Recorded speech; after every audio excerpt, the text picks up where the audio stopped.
네, 우리 함께 일어나셔서 주기도문으로 오늘 예배를 시작하겠습니다. 하늘에 계신 우리 아버지여, 이름이 거룩히 여김을 받으시오며 나라의 마옵시며 뜻이 하늘에서 이루어진 것 같이 땅에서도 이루어지리라. 오늘날 우리에게 일용할 양식을 주옵시고 우리가 우리에게 죄 지은 자를 사하여 주신 것 같이 우리의 죄를 사하여 주옵시고 우리를 시험에 들지 말게 하옵시며 다만 악에서 구하옵소서. 내게 나라와 권세와 영광이 아버지께 영원히 있사옵나이다. 아멘. 저희 찬양하기 전에 짧게 한 1분 정도만 예배를 위해서 함께 기도했으면 좋겠습니다.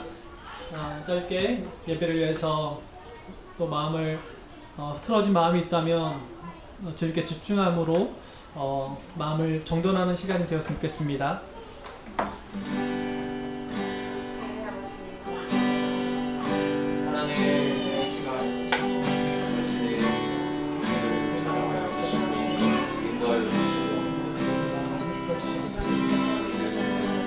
온전히 주님을 바라보게 하여 주시고 온전히 주님을 향해 모든 마음을 일치게 하여 주시고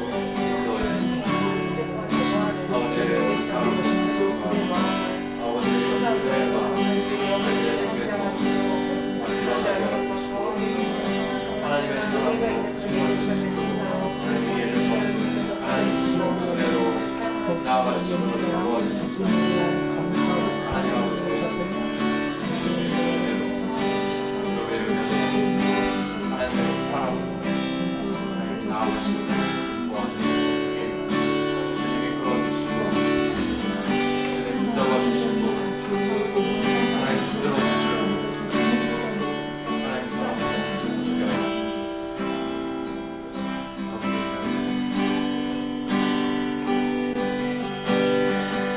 우리 보좌 앞에 모였네.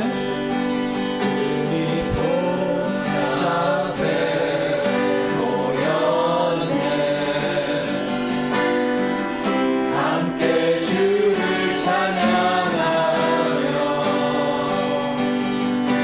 하나님의 사랑 그 아들 주셨네.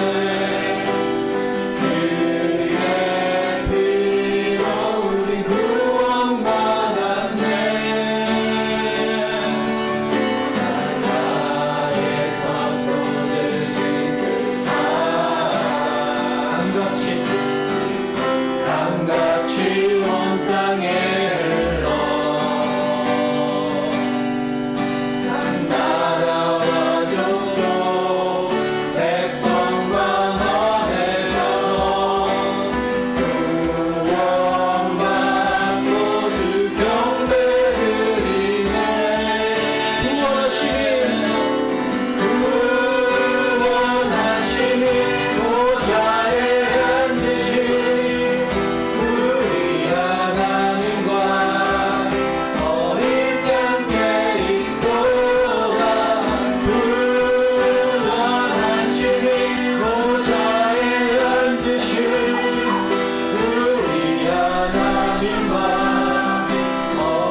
보좌에 앉으신 우리 하나님과 어린 양께 있도다.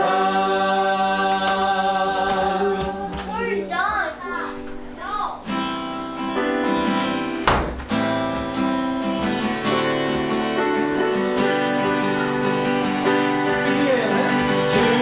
준비하였네.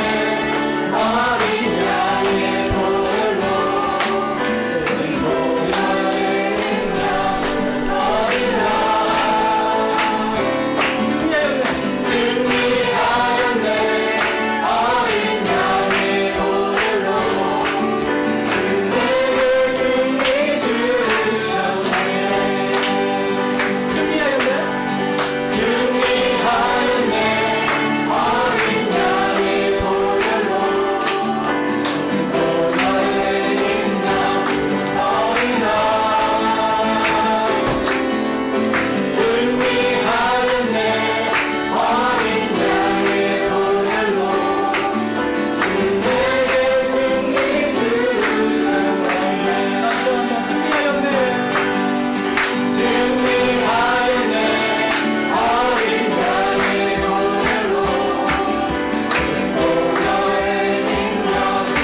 기도하시겠습니다.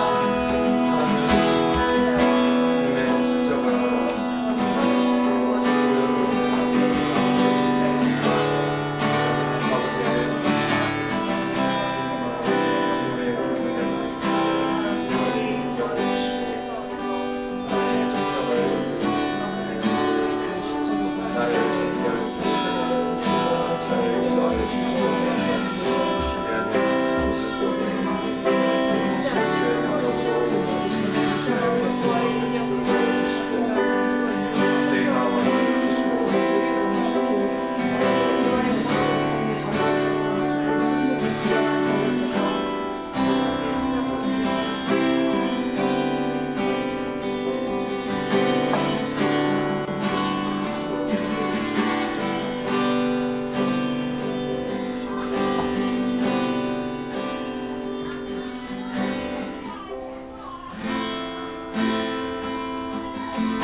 아버지 당신은 마음이 있는 곳에 나의 마음이 있기를 원해도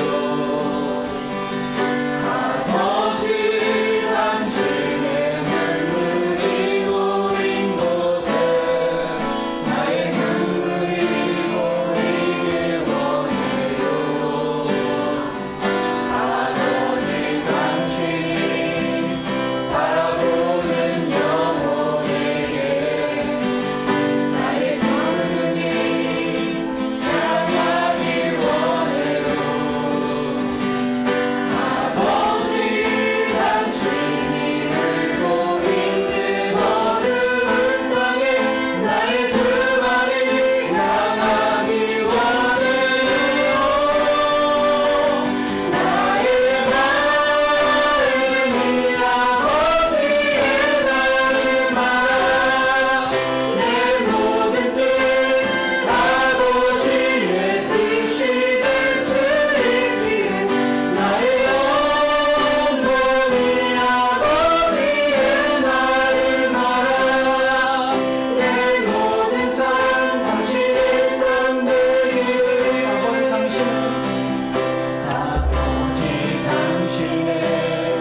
아버지 다시 모이게 하시며 감사드립니다.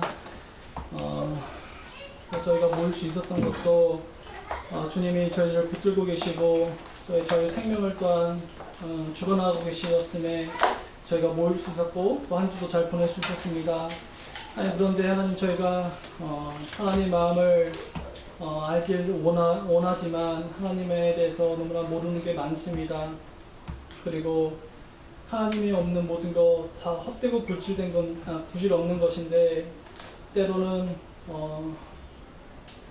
하나님보다 더 구하는 것들이 또한 있기도 하고 하나님보다 더 높아진 것들이 또한 있습니다. 하나님 정말 하나님 마음을 잘 알고 바보 알아서 죽음 앞에서 헛된 것들을 붙들지 않게 해주시고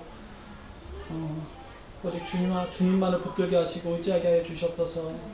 그래서 주님 안에서의 참된 안식을 누리게 하시고 또 안식만을 누리는 것이 아니라 주님이 우리에게 요구하시는 것들 그리고 주님을 따르는 데 있어서 저희가 치러야 되는 대가들을 기쁨으로 치르게 하시고 감당케 하여 주시옵소서. 오늘도 주님 인도해 주시고 우리의 마음을 또 열어주시고 또 말씀을 심어 주시옵소서. 예수님의 이름으로 기도드립니다. 네.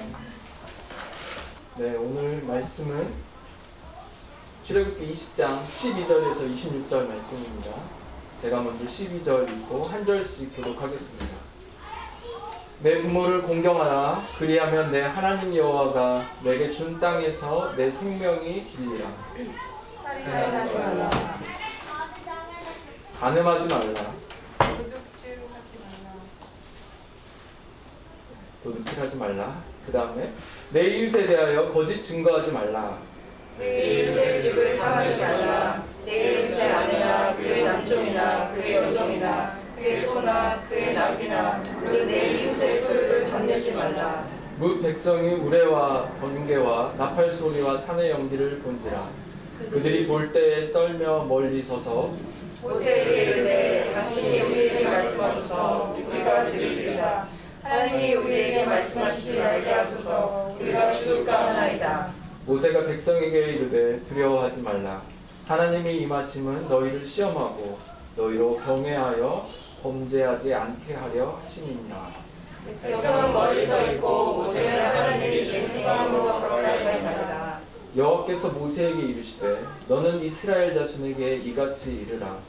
내가 하늘로부터 너희에게 말하는 것을 너희 스스로 보았으니 너희는 나를 빌려서 은으로나 금으로나 너희를 위하여 세상을 만들지 말고 내게 토단을 쌓고 그 위에 내 양과 소로 내 번제와 화목제를 드리라. 내가 내 이름을 기념하게 하는 모든 곳에서 내게 임하여 복을 주리라. 내가 내게 돌로 제단을 쌓거든 다듬은 돌로 쌓지 말라. 내가 정으로 그것을 쪼면 부정하게 하니라. 너는 층계로 내 제단에 오르지 말라. 내 하체가 그 위에 드러날까 함이니라. 아멘. 우리 앉으시면서 옆에 인사하실까요? 네, 함께 예배드려서 감사드려요.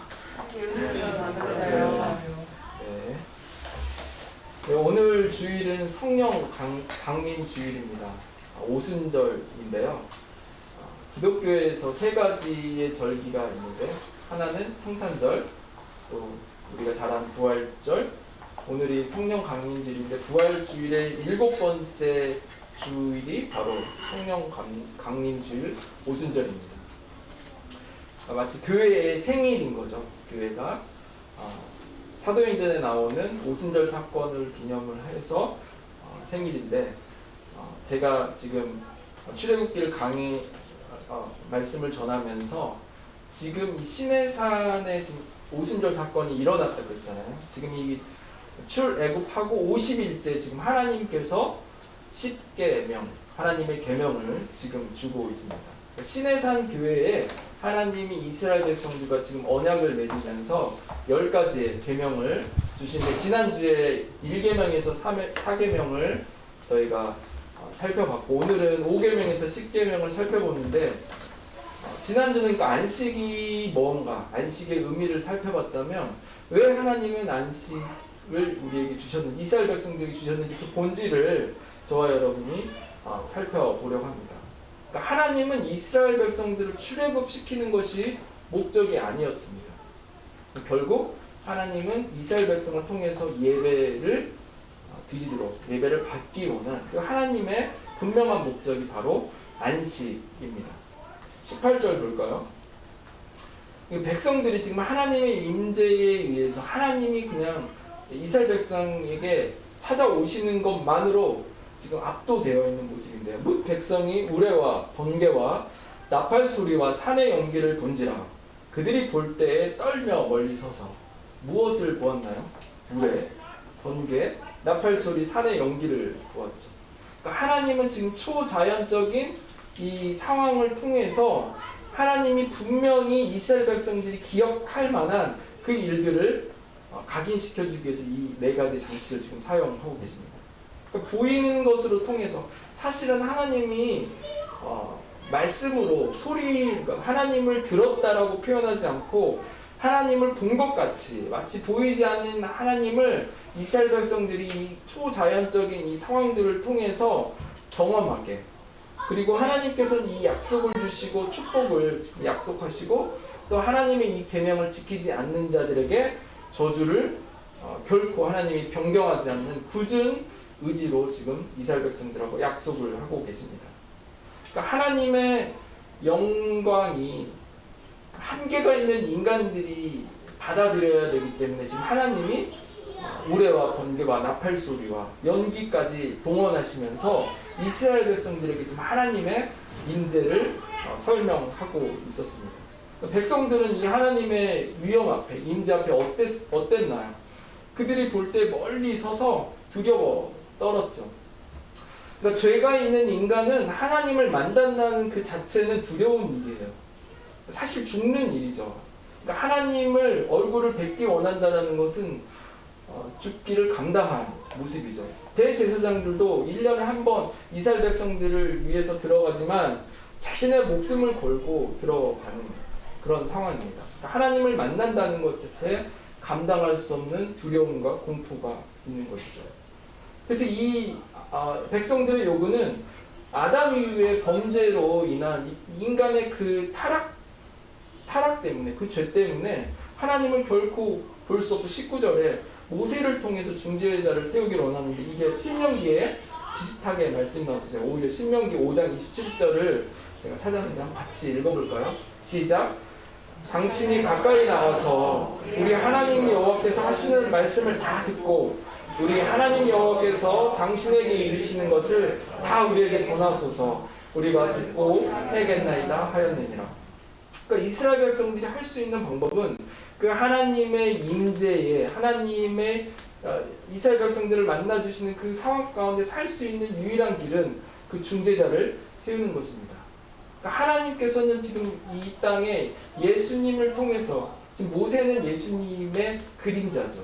그러니까 예수님 없이 우리는 하나님을 만날 수 없다는 것을 이미 모세를 통해서 이스라엘 백성들이 경험케 하셨습니다. 20절 볼까요?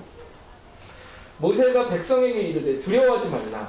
하나님의 임하심은 너희를 시험하고 너희로 경외하여 범죄하지 않게 하려 하심이니라. 사실 하나님이 임하신다라는 이 말을 저희가 너무 인간적으로 이렇게 사용하는 거죠. 그러니까 임재라는 그 찬양도 있는데 그러니까 하나님이 마치 이렇게 오시는 것 같이 우리가 표현을 하거든요. 그러니까 하나님의 임재를 그러니까 하나님이 안 계셨다가 갑자기 이렇게 오셔가지고 우리가 그 충만함을 성령 충만도 하나님 성령 충만하지 않을 때 그냥 성령이 오셔서 우리를 강권해서 이렇게 충만한 것으로 우리가 이해를 하는데 그러니까 사실은 성경이 말할 때는 하나님은 그냥 나타내셨다, 드러내셨다라는 말이 정확한 말이에요. 그러니까 하나님은 무소부재하시고 하나님은 어떤 인간의 시간을 통해서 이동하시는 그런 분이 아니시기 때문에 우리의 이해로는 하나님이 오셨다, 하나님이 임재하셨다 이렇게 이해할 수 있지만 정확한 표현이 아닙니다. 그래서 기독교는 다른 종교와 다르게 하나님이 드러내신 그러니까 하나님이 애굽의 노예였던 이스라엘 백성 가운데 찾아가셔서 스스로 하나님께서 하나님을 보여주시면서 그때부터 하나님이 지금 출애굽시키면서 하나님의 거룩한 뜻을 피조물인 그 인간에게 하나님이 지금 보여주고 계시는 것입니다. 그래서 출애굽기는 저희가 계속해서 기억해야 되는 것은 애굽의 430년 동안 우상과 그 노예의 근성으로 할아버지 때부터 계속 내려온 그 자신들이 하나님을 부르지 못한 지금 이스라엘 백성들은 영적으로 눈 뜬 지 50일밖에 되지 않은 초신자들인 거예요. 지금. 그런 하나님도 한 번도 기도해 본 적도 없고 교회 나가본 적도 없고 자신들을 스스로 하나님의 말씀을 보려고 한 적도 없는 강아지 눈도 뜨지 못한 그런 상태에 지금 영적인 상태에 지금 하나님께서 그들을 택하셔서 하나님의 약속을 지금 하고 계십니다. 그러니까 하나님의 강권적인 은혜이죠. 이것이 바로 저와 여러분을 향한 하나님의 기쁘신 뜻입니다. 그러니까 하나님에게 하나님 저 왜 택하셨어요? 저 구원하셨어요? 그러면 뭐라고 하실까요? 하나님 뭐라고 하실까요? 왜 저를 택하시고 저를 인도하셔서 저 같은 사람을 구원하셨습니까? 그럼 하나님 뭐라고 그럴까요? 그냥 너니까. 부모님한테 물어보세요. 왜 저를 사랑하세요? 그러면 뭐 자세하게 친절하게 설명은 해줄 수 있지만 그러니까 왜 그러는 것 같아요? 남편이나 아내에게 물어보면 좀 다른 말을 할 것 같아요. 이것은 뭐냐면 우리가 선택할 수 있었기 때문에 그것에 대한 다른 말. 부모와 자식 관계는 선택할 수 없는 것입니다. 지금 하나님이 이스라엘 백성들을 선택한 것은 이스라엘 백성들이 하나님을 선택해서 지금 받는 은혜가 아니기 때문입니다. 전혀 다른 이야기이죠. 그래서 하나님은 지금 번거로운 방법을 통해서 이스라엘 백성들을 이끌어가는 모세를 너를 내가 불렀다 해도 아닙니다. 저는 못합니다. 말도 못하고 할 수 없습니다. 또 하나님 기다려주고 꼭 계속 보여주시고 또 이스라엘 백성들이 지금 50일 동안 오는데 산전수전 다 겪었잖아요. 그러니까 하나님이 그렇게 열 재앙을 통해서 자신들을 인도했다면 좀 하나님에게 토를 달지 말아야 되는데 조금만 물이 없거나 먹을 게 없으면 애굽으로 돌아가야겠다. 아니 애굽에서 노예로 있었으면서 먹었으면 얼마나 많이 먹었다고. 애굽의 그 고기가 그립다고. 애굽에서 먹던 그 야채가 그립다고. 지금 그런 이야기를 계속 하고 있는 사람들이 이스라엘 백성입니다. 그래서 이 사람들을 옆에 있는 사람이 제3자가 물어봐도 왜 하나님 택했냐 그러면 하나님 동일하게 말씀하십니다. 우리니까. 근데 하나님이 전적인 택함이 하나님의 바로 그게 은혜입니다. 아브라함을 택한 것도 마찬가지죠. 달신을 섬기고 있는 정말 우상에 쪄들어 있는 가문 대대로 우상을 섬기고 있던 한 사람을 그냥 택하셔서 그 아브라함을 통해서 지금 약속한 이 가나안 땅에 정착하게 하시고 또 하나님의 사람들로 그 땅에 가나안에 살고 있다가 기근을 통해서 또 애굽으로 가게 하셔서 지금 다시 하나님께서 아브라함에게 주셨던 땅으로 이스라엘 백성들을 보내시고 있습니다.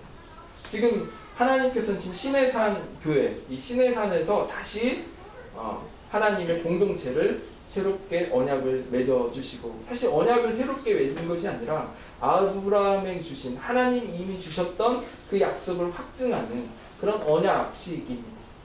이런 은혜로 저 새샘교회가 하나님 은혜로 세워진 것이죠. 모든 교회는 이 하나님의 약속의 언약으로 세워진 교회들입니다. 23절 너희는 나를 비겨서 은으로나 금으로나 너희를 위하여 신상을 만들지 말고. 지금 계속해서 이 출애굽기는 애굽에 있었던 이스라엘 백성들의 청자를 대상으로 했기 때문에 특별히 우상에 대해서 하나님이 1계명에서 4계명에 왜 하나님이 먼저 우상이 들어갔냐면 당연히 하나님을 알지 못하는 이제 하나님을 이제 눈뜬 지 50일밖에 되지 않은 이 백성들이기 때문에 그들이 가지고 있는 하나님이라고 해도 그들은 그냥 어나더 신이라고 생각하지 절대자의 야훼 여호와라고 생각하지 않기 때문에 지금 하나님이 그것을 계속 강조하고 있습니다. 그러니까 우상은 말 그대로 하나님을 만드는 것이죠. 신을 만드는 것이죠. 자신이 믿고 있는 신을 우리가 흔히 우상으로 말하고 있습니다. 왜 우상을 만드는 것이 어리석은지 제가 세 가지 이유를 여러분에게 나누려고 합니다. 그러니까 하나님이 아담을 창조하셨을 때 어떻게 만드셨죠? 하나님의 자기의 형상대로 만드셨어요. 그러면 자기의 형상대로 만든 그 하나님 같은 존재들이 어떤 피조의 우상을 만들어서 그 피조에 절을 한다는 것은 하나님 같은 사람이 피조물에 절을 하는 거예요. 그러니까 하나님이 피조물에 예배를 드린다는 거예요. 그러니까 가당치 않는, 논리적으로 성립하지 않는 말이라는 것이에요. 우상이라는 것은. 그러니까 하나님의 동등한 하나님의 형상대로 만든 우리가 우상을 섬긴다라는 것은 그건 이치에 맞지도 않는 그런 것입니다. 그러나 저와 여러분이 끊임없이 인간의 그 죄성 때문에 우리는 하나님을 섬기면서도 끊임없이 무언가에 대해서 거룩한 것들을 만들려고 지정하려고 하는 그런 습성들이 있습니다. 또 둘째는 하나님은 영이세요. 그러니까 형상으로 표현이 될 수 없는 하나님은 그런 인격이신 거죠. 그러니까 영인데 영을 우리가 막 설명한다는 건 사실 기체를 설명해도 우리가 설명을 못하는데, 액체를 설명해도 우리가 설명을 못하는데, 그것을 하나님을 설명하고 지정한다는 것은 불가능한 것입니다. 마지막으로 하나님은 전지전능한 무소부재하신 분, 아까 임재라는 말을 했을 때 하나님은 우리가 생각했을 때 어떤 한 인간의 어떤 영역 가운데 가둬둘 수 없는, 명제로 정의할 수 없는 그런 존재이신 하나님이시라는 것입니다. 무한하신 하나님과 무소부재한 그 하나님을 우리가 지정한다는 것은 불가능한 것입니다. 그래서 우리 하나님은 성품과 인격이시죠. 우리가 경험하며 하나님을 만나면서 그냥 우리가 이해하는 것 뿐이지, 우리가 우리 주변에 있는 분을 많이 경험하고 알고 있지만 다 알 수 없잖아요. 인격과 성품은 다 알 수 없는 것이죠. 그냥 경험해서 우리가 관계하는 것이죠. 하나님을 우리가 다 알고 싶지만 그냥 죄 있는 인간이 첫 번째로 하나님 만나면 죽게 되는 것이고, 하나님을 다 알 수 있다면 우리가 하나님의 수준에 있거나 동등한 능력이 있거나 우리는 하나님을 이해하거나 알 수 없는 존재라는 것이죠.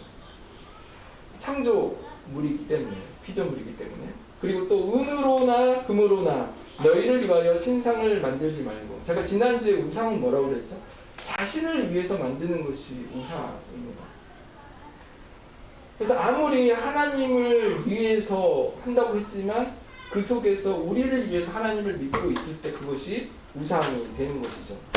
지금 이스라엘 백성들은 애국과 또 앞으로 가나안 땅에 가서 이들이 갖게 될 값지게 생각하는 은과 금을 통해서 이들은 우상을 만들게 됩니다.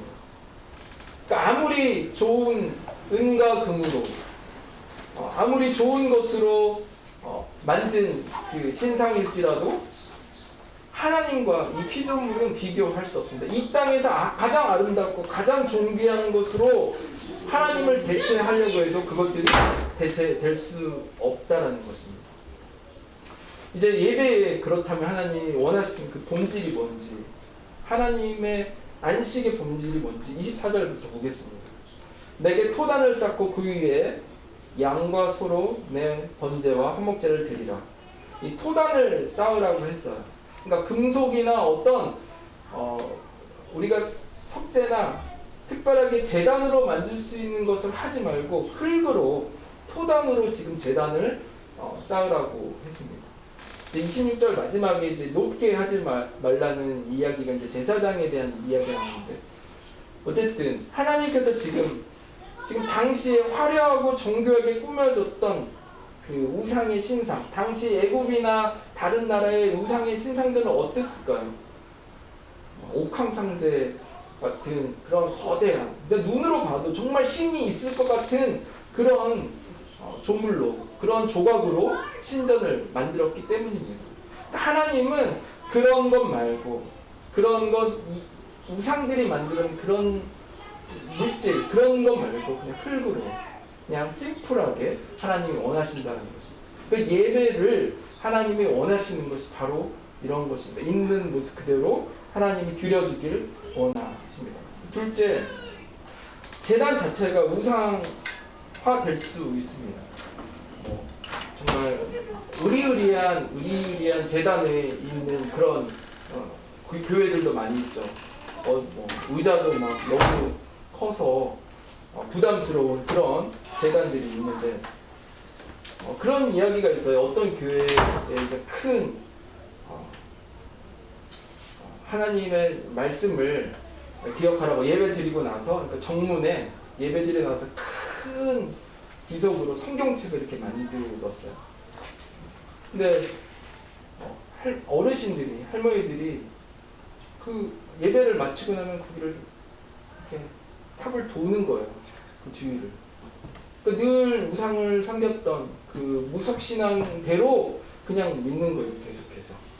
그러니까 하나님의 성물이 거룩한 교회라고 했는데 어느 순간에 교회에서만 뭔가를 해야 하는 그런 일들이 벌어지는 것이죠. 그러니까 그 제단 자체가 우상이 될 수 있다는 것입니다.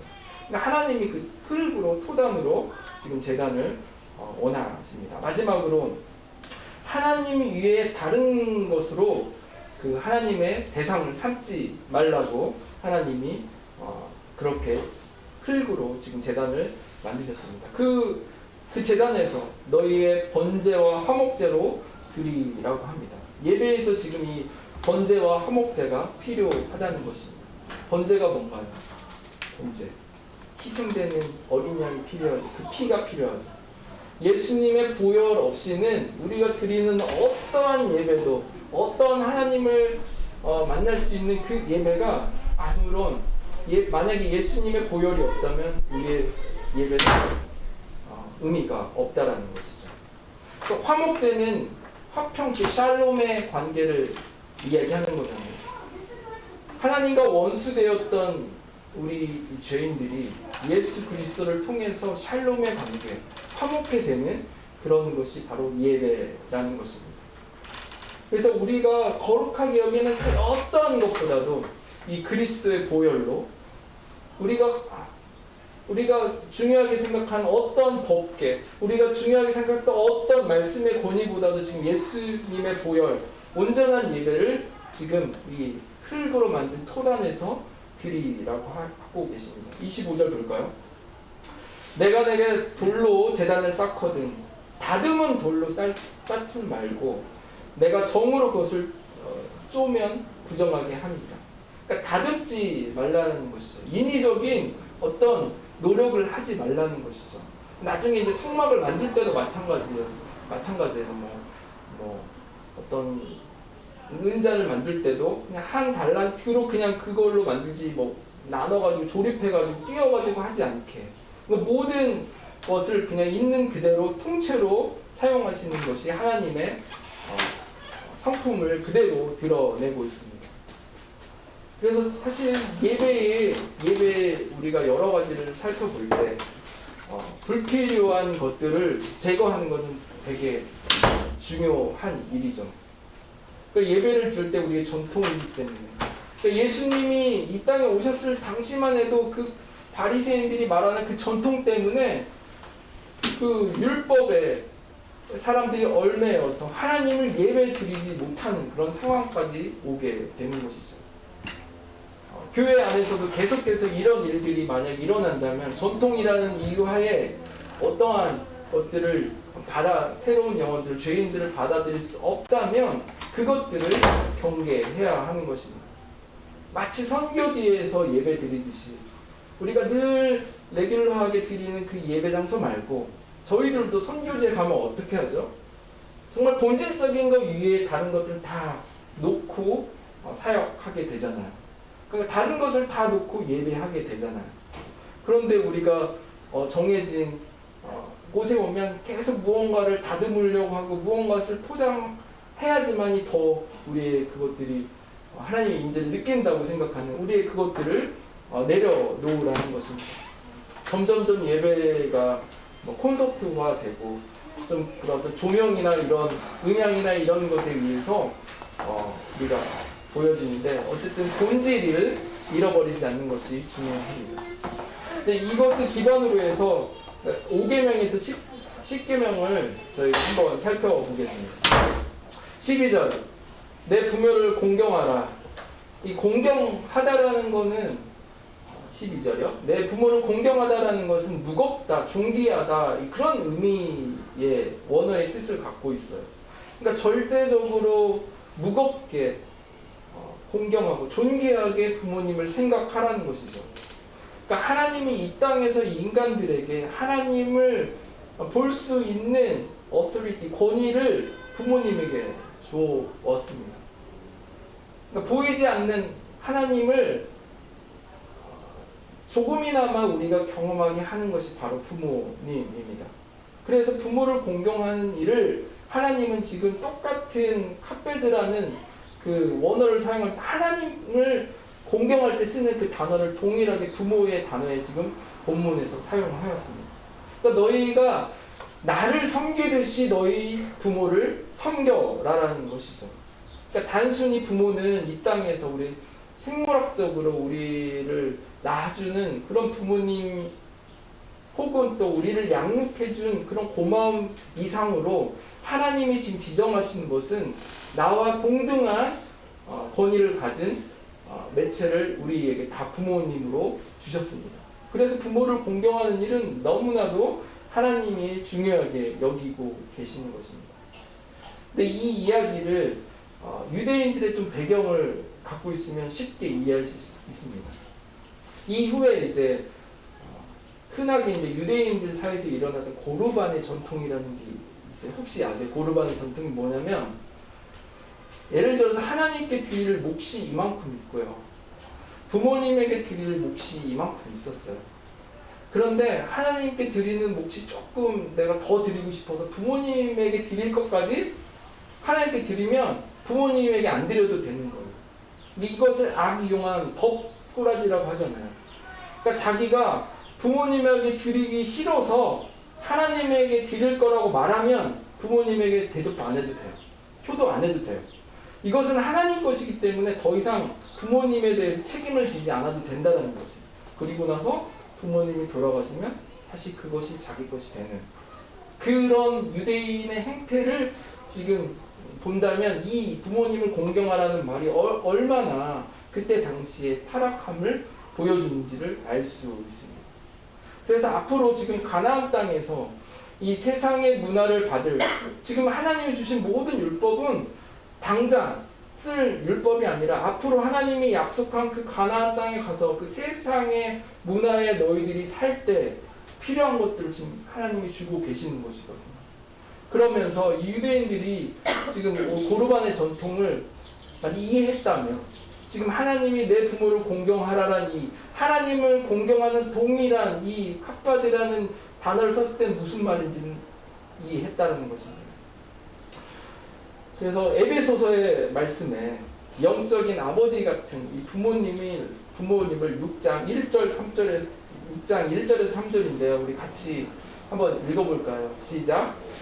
자녀들아 주 안에서 너희 부모에게 순종하라. 이것이 옳으니라. 내 아버지와 어머니를 공경하라. 이것은 약속이 있는 첫 계명이니 이로써 내가 잘되고 땅에서 장수하리라. 요즘 세대는 효도하는 것도 가르쳐야 되는 것 같아요. 그러니까 자녀를 우리가 잘 양육하려면 효도하는 것까지. 그러니까 이 말은 무슨 말이냐면 하나님께 예배하는 것까지 가르쳐야 되는 세대인 것 같아요. 뭐 예를 들면 효도한다는 것은 우리가 하나님께 효도한다는 것을 어떻게 표현할 수 있을까요? 여러분 하나님은 어떻게 효도해요? 감사함으로. 그러니까 하나님께 주신 것들, 우리에게 있는 것들을 감사함으로 반응해서 하나님께 다시 영광을 돌리는 것인데 뭐 예를 들면 어떤 분이 우리 자녀들과 우리 가족을 초대했어요. 그럴 때 아이들에게 어떻게 해야 되죠? 아무렇게나 있다가 오는 것이 아니라 어떤 대접을 해줄 때 맛있게 먹어주고 너무 맛있었어요. 표현해주고 반응해주고 어떤 대접을 받을 때 내가 도울 수 있는 일이 무엇인지를 가르쳐주면서 하나님께 내가 은혜를 받고 있지만 내 삶을 통해서 하나님께 드릴 수 있는 것이 무엇인지, 이 예배 가운데서 내가 하나님의 말씀 가운데 내가 할 수 있는 것이 무엇인지를 계속 찾아갈 수 있도록 가르쳐야 되는 것이죠. 어디를 가더라도 새로운 장소에 갔을 때 의식적으로라도 손에 뭐를 들고 가서 같이 초대해 주셔서 감사한다라는 그런 표현을 가르쳐야 되는 세대라는 것이죠. 그러니까 하나님 앞에서도 동일하게 지금 부모에게 하듯 어른들에게 하게 사람들에게 하는 모든 것을 통해서 우리가 할 수 있는 그 반응을 지금 보이게 하는 것이 너무나 중요하다는 것이죠. 그래서 하나님은 저와 여러분에게 부모를 허락하셨다는 것입니다. 보이지 않는 그 하나님의 어떻게 우리가 반응하고 또 하나님께 어떻게 예배해야 될지를 부모님을 통해서 배우게 하셨다는 것입니다. 또 자녀들은 또 부모를 통해서 제자화 되고 동일하게 하나님을 예배하게 되는 것이죠. 그래서 출애굽한 백성들이 그랬잖아요. 뭐 좀 부족하면 어떻게 좀 불평하고 다시 애국 간다 그러고, 아니 뭐가 귀중한 게 있다고 노예로 살았으면서 거기를 또 다시 가려고 해요. 그러니까 하나님이 지금 주신 것들을 잊어버리고 하나님 주신 것들을 잊어버린 그런 세대라는 것이죠.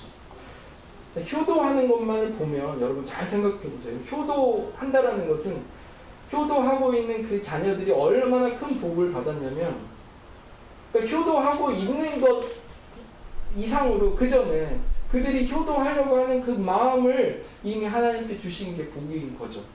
그러니까 부모님에게 어떤 일을 하기도 이전에 그 자녀는 이미 복을 받은 자라는 것이죠. 부모님이 뭐가 필요한지를 볼 수 있는 눈을 이미 받았기 때문에 그 일을 하기 이전에 그 자녀들은 복을 받았다는 것입니다. 그러니까 하나님을 예배드리기 전에 이미 하나님의 복을 받게 된 것이죠. 그러니까 자신만을 생각하는 그 자녀들은 어떨까요? 부모님이 이거 도와달라고 그랬는데 못 도와줬어. 부모님 못 도와줘? 근데 우상과 같이 또 다른 것을 의지하게 된다는 거죠.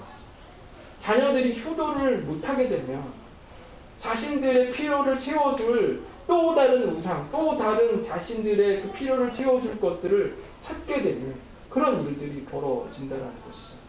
진정 그 안에 부모님을 향한, 부모님에 대한, 하나님을 향한 그 마음이 심겨지지 않았을 때 계속해서 주인을 바꿔가며 우상을 섬기게 되는 일들이 있습니다. 그러니까 하나님은 저와 여러분에게 맡겨주시는 그 일들이 있습니다. 그것을 우리가 사명이라고 하죠. 우리가 그 일을 잘 할 수도 있고 조금 부족해서 못할 수도 있는, 그러니까 효도를 부모님께 안 하는 것과 못하는 거가 되게 다른 영역이잖아요. 그러니까 그 마음 가운데서 드리고 싶은 마음들이 계속 갈망이 있어야 되고, 하나님을 향해서 우리가 드리고 싶은 그 마음들이 끊임이 없는 그 마음으로 계속 나가도록 도와줘야 된다는 것입니다. 13절 볼까요? 네, 좀 간단하게 나머지는 좀 보겠습니다. 살인은 다른 사람을 죽이는 행위잖아요. 근데 예수님께서는 심지어 형제를 미워하는 마음까지 살인이라고 얘기했죠. 이것은 지난주에 안식에 종들과 가축들까지도 안식일을 지키도록 시킨 것과 마찬가지예요. 살인은 우리가 단순히 어떤 사람을 죽여서 죄를 짓는 게 아니라 하나님께서 이 땅을 창조하셨을 때 결국 이 땅에 있는 모든 사람들이 하나님의 존귀한 자인 것들을 기억하라는 것이죠. 우리가 생각했을 때 존귀하지 않은 그런 존재일지라도, 우리가 볼 때 약한 자들이 있지라도 그거와 상관없이 하나님이 가장 존귀하게 누구보다 귀하게 생각한 영혼들이라는 것입니다. 그래서 생명의 그 소중함을 통해서 이 살인을 하나님께서 금하게 되었습니다. 14절 보겠습니다. 간음하지 말라. 그러니까 예수님께서는 또 이 말씀을 또 고차원적으로 또 해석하셨죠. 육체적 간음이 아니라 마음속으로 눈으로 생각하는 것까지도 간음이라고 얘기했습니다. 그러니까 창조의 원리는 하나님의 거룩한 우리의 몸이 성전이 생각으로부터 간음. 그러니까 간음은 육체적인 어떤 성적인 것을 뿐만 아니라 그냥 우상을 숭배하는 것을 또 간음으로 연결을 시키잖아요. 그러니까 하나님에 대한 순결한 그 마음이 왜곡돼서 우리를 위해서 또 우상을 삼는 거죠. 나의 쾌락을 위해서 우상이 되어버리는 것이죠. 그런 간음을 지금 하지 말라는 것입니다. 15절 도적질 하지 말라. 이것도 단순하게 어떤 물건을 훔치는 그런 행위가 아니라 이거 도적질에 이제 예수님의 나중에 이제 형제에게 마땅히 주어야 될 분깃 그런 것, 노임 이런 것을 주지 않는 것까지도 도적질이라고 말했습니다. 그러니까 마땅히 어떤 사람들에게 마땅히 받아야 될 것들을 우리가 가져오게 되는 것을 도적질이라고 말합니다. 저도 가끔 이런 것을 느끼는데요. 목회자가 되면 가끔 이렇게 약해, 저도 이 말씀을 준비하면서 회개했는데 꼭 목회자라는 이유로 이렇게 할인을 받으려는 그런 게 있어요. 기독교 서점 가면 할인돼요? 꼭 물어봐요, 제가. 그래서 좀 마음이 어려워요. 이런 말씀을 제안했을 때. 그러니까 하나님이 주신, 제가 이제 그냥 저에게 적용해 본 거예요. 나는 특별하지 않은데, 목회자는 특별한 게 아닌데, 그냥 하나님이 주신 역할인데, 왜 나는 기독교 서점을 가면 할인을 먼저 물어보는지, 그런 것을 좀 깨달았고, 그러니까 하나님께서 마땅히 지정한 것들을 우리가 인위적으로 주지 않는, 뭐 예를 들어서 직원들의 노임을 주지 않는 그런 행위라면 그 자체가 도적질이고 나쁜 것이죠. 마지막 16절 내 이웃에 대하여 거짓 증거하지 말라. 사실 이것은 그냥 내 이웃이라는 그 어원을 이해하면 더 쉽게 이해가 돼요. 그러니까 이웃이라는 말은 식탁을 같이 하는 사람이에요. 식구예요, 식구. 그러니까 한마디로 식구에 대해서 거짓 증거하지 말라는 거예요. 뭐 요즘 시대는 좀 다르지만 예수님께서도 이 거짓 행위와 거짓 증언, 그러니까 마귀와 연관되는 모든 것들을 이야기하고 있는데 요한복음 우리가 8장 44절을 제가 한번 읽어보겠습니다. 너희는 너희 아비 마귀에게서 났으니 너희 아비의 욕심대로 너희도 행하고자 하느니라. 그는 처음부터 살인한 자요 진리가 그 속에 없었으므로 진리에 서지 못하고 거짓을 말할 때마다 제 것으로 말하나니 이는 그가 거짓말쟁이요 거짓의 아비가 되었습니다. 그러니까 지난주에 제가 안식일을 섬길 때 나와 내 가족과 내 종들과 가축과 심지어 이방인들까지 그 안식일에 초청하는 것이잖아요. 그러니까 거짓 증거는 소극적인 반응이고 또 적극적으로 설명하면 누가 억울한 누명에 지금 있을 때 우리의 피해와 상관없이 그 불이익을 무릅쓰는 그 말과 용기를 지금 우리가 가져야 된다는 것입니다. 그러니까 나는 거짓말 안 했으니까가 아니라 누군가가 그 거짓에 대해서 어려움을 당할 때까지 그것들을 나가는 것입니다. 거짓에 대한 침묵은 무언의 동조이기 때문에 우리가 죄에 대해서 그 악함에 대해서 무언의 상태에 있다는 것은 동의하는 것입니다. 17절 내 이웃의 집을 탐내지 말라. 내 이웃의 아내나 그 남종이나 그 여종이나 그의 소나 그의 낙이나 무릇 내 이웃의 소유를 탐내지 말라. 그러니까 하나님이 지금 장막에서 지금 텐트 생활을 하고 있잖아요. 그러니까 텐트 옆에 텐트, 벽도 없는 상태이기 때문에 하나님이 기본적으로 집과 가정을 한 소유를 줬다면 그것을 탐내는 것 자체는 그 가정 자체를 무너뜨리는 것입니다. 그러니까 어떤 텐트 안에 있는 식수대를 가져갔으면 그 가정은 계속 물을 먹을 수 없는 상황이 되는 것이죠. 그래서 기본적인 그 가족의 평안, 그 남자와 여자와의 결합해서 한 텐트 안에 한 가정을 이루고 있는데 그 가정을 욕심을 내려고 취하는 그 행위는 하나님 뜻에 근본적으로 범죄라는 것이죠. 그러니까 안식할 수 있게 편안하게 그 가정이 쉴 수 있는 그 공간에 내가 무언가를 탐을 낸다는 것 자체는 그 가정을 파괴하는 그런 일입니다. 그래서 우리가 그 텐트와 텐트 사이에 있다면 이웃의 것을 탐내지 않는 것 자체가 남의 이웃을, 남의 텐트를 보호해주는 그런 일들까지 되는 것입니다. 이제 결론을 내려보겠습니다. 지금 하나님께서는 지금 10계명을 주면서 계속해서 반복돼서 제가 하고 있는 말은, 그러니까 진정 이들이 평생 애굽의 노예로 쩌들어 있는, 우상에 쩌들어 있는 이들에게 지금 하나님 진짜 주고 싶은 것이 애굽에서 끄집어내는 것이 아니라 진짜 하나님이 예배와 안식을 지금 누리게 하는 것입니다. 노예에서 끄집어 왔는데 계속 무언가 일하려고 하고 무언가 하지 않으면 불안해하고 하는 그 이스라엘 백성들, 먹을 게 없으면 다시 애굽으로 돌아가려는 그 이스라엘 백성들에게 지금 하나님이 주고 싶은 그 안식, 또 안식을 취할 때 나만 취하는 것이 아니라 나의 가족들이 예배할 수 있게, 나의 이웃이 예배할 수 있는 그것들을 지금 이야기하고 있습니다. 그러니까 하나님을 다 안다면서, 하나님을 위한다면서 또 우상을 만들고 있는 그 애굽의 저와 여러분의 그런 모습들을 지금 하나님의 말씀을 통해서 참된 안식을 경험하라는 것입니다. 그래서 이 10계명은 어떤 단순하게 도덕적 윤리를 보라는 것이 아니라 그 십자가에서 피 흘리신 예수님의 그 보혈, 지금 하나님의 우편에 앉아 계신 그 예수님의 그 피를 이 땅에 우리의 죄 진노의 잔을 쏟아 부으면서 지금 이 땅에 오신 그 예수 그리스도를 보면서 우리의 삶도 예수님의 피와 같이 그렇게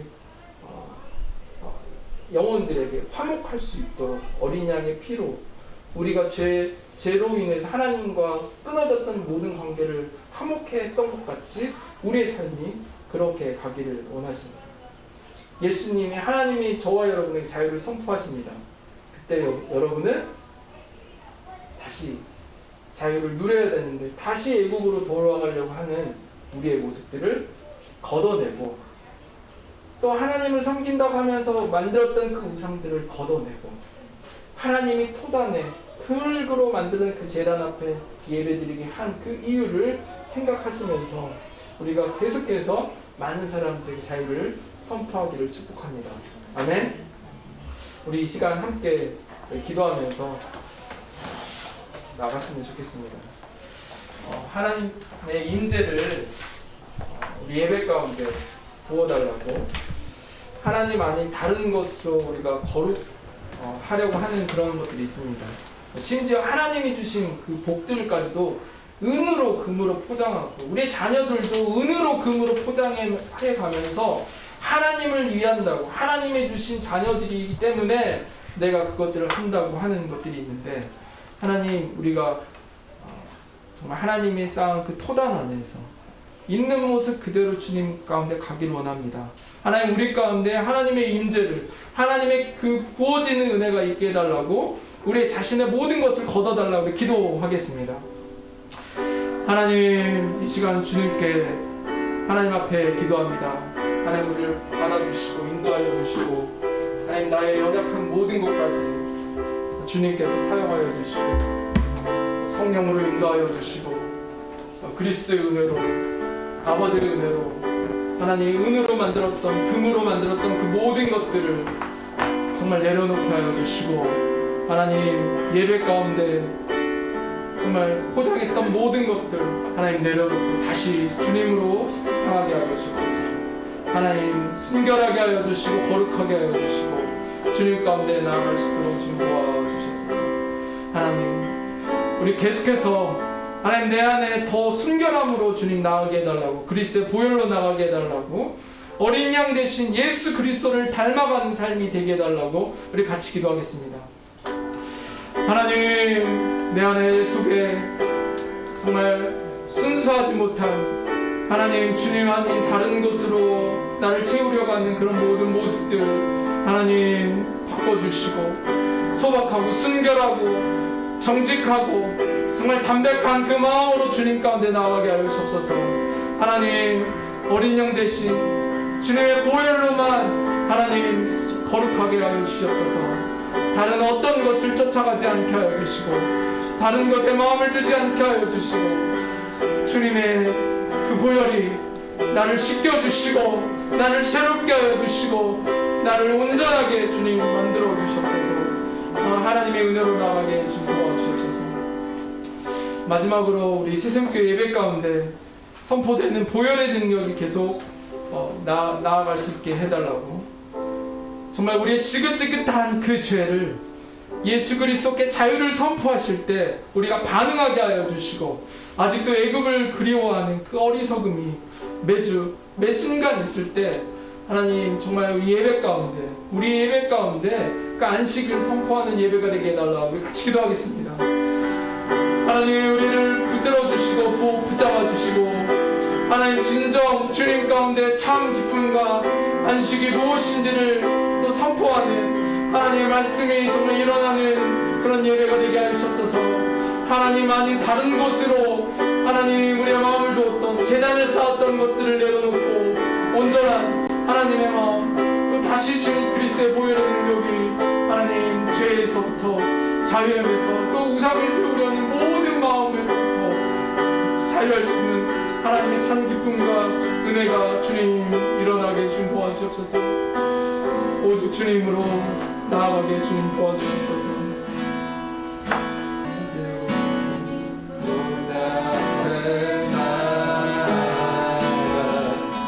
참된 안식과 기쁨 나누리는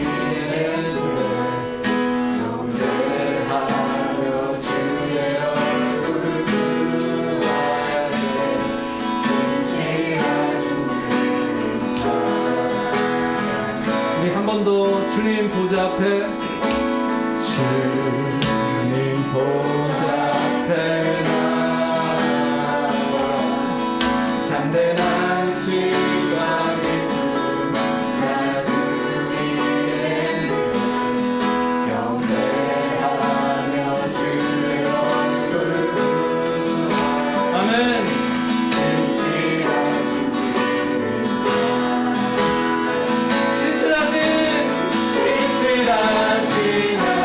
하나님, 신실하신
하나님 감사합니다. 이 땅에 정말 진정한 안식과 평안을 주신 주님께 감사드리며 우리의 삶 속에서 부족하나마 정말 우리의 삶을 온전히 아무것도 포장하지 않는 순수한 그 땅에서 토단에서 주님께 드리기를 간절히 소망합니다. 또 그런 예배를 받아주신 주님을 찬양하며 감사드리며 예수님의 이름으로 기도드렸습니다. 네. 성경 읽도 밀린 거 하지 마시고 오늘의 양식을 잘 해주시면 좋겠습니다. 그리고 예배 후에 우리 큐티 모임을 예배 후에 성경 공부를 6월부터 할게요. 6월 첫 주부터 하고 네, 그렇게 하겠습니다. 다음 주는 CCF 헌금을 드리는 주일입니다. 기도로 오늘 예배를 마치겠습니다.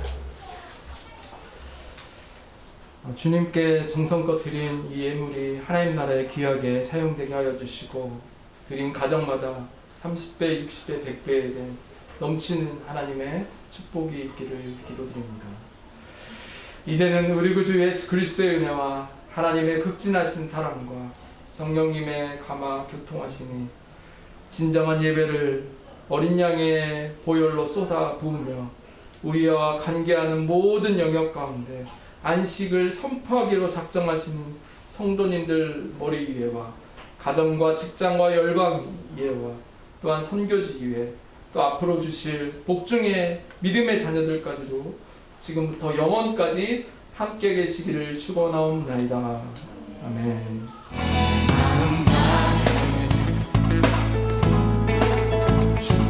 주님 찬양해 주 사랑 기뻐 나보다 못한 주 앞서가며 길을 만드시